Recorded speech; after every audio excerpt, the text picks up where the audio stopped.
80 ವರ್ಷ, 20 ಭಾಷೆ, 12,000ಕ್ಕೂ ಹೆಚ್ಚು ಹಾಡುಗಳು.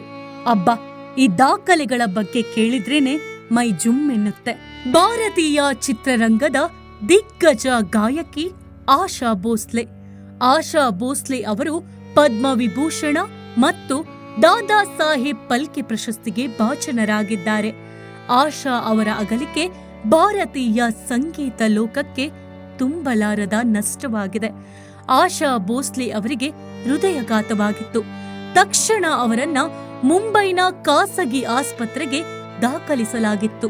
ಆದರೆ ಚಿಕಿತ್ಸೆ ಫಲಿಸದೆ ಇಂದು ಅವರು ಕೊನೆಯುಸಿರೆಳೆದಿದ್ದಾರೆ.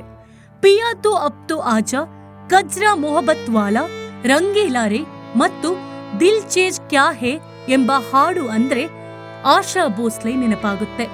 ಆಶಾ ಭೋಸ್ಲೆ ಸೆಪ್ಟೆಂಬರ್ 8ರಂದು 93ನೇ ವರ್ಷಕ್ಕೆ ಕಾಲಿಡುತ್ತಿದ್ರು. ಆದರೆ ಅವರ ನಿಧನ ಸಂಗೀತ ಪ್ರೇಮಿಗಳಿಗೆ ಆಘಾತವನ್ನ ಉಂಟು ಮಾಡಿದೆ. ಮೆಲೋಡಿ ರಾಣಿ ಲತಾ ಮಂಗೇಶ್ವರ್ ಅವರ ತಂಗಿ ಆಶಾ ಭೋಸ್ಲೆ. ಆಶಾ ತಮ್ಮದೇ ಆದ ರೀತಿಯಲ್ಲಿ ಹೊಸ ಛಾಪು ಮೂಡಿಸಿದ್ದ ಪ್ರತಿಭೆ. ಲತಾ ಮಂಗೇಶ್ವರ್, ಆಶಾ ಭೋಸ್ಲೆ, ಗಾಯಕಿ ಉಷಾ ಮಂಗೇಶ್ವರ್ ಮೂವರು ಸಹೋದರಿಯರು. ಇವರು ಪೌರಾಣಿಕ ಮಂಗೇಶ್ವರ್ ಕುಟುಂಬಕ್ಕೆ ಪಂಡಿತ್ ದೀನಾನಾಥ್ ಮಂಗೇಶ್ವರ್ ಮತ್ತು ಶೇವಂತಿ ಮಂಗೇಶ್ವರ್ ದಂಪತಿ ಮಕ್ಕಳು.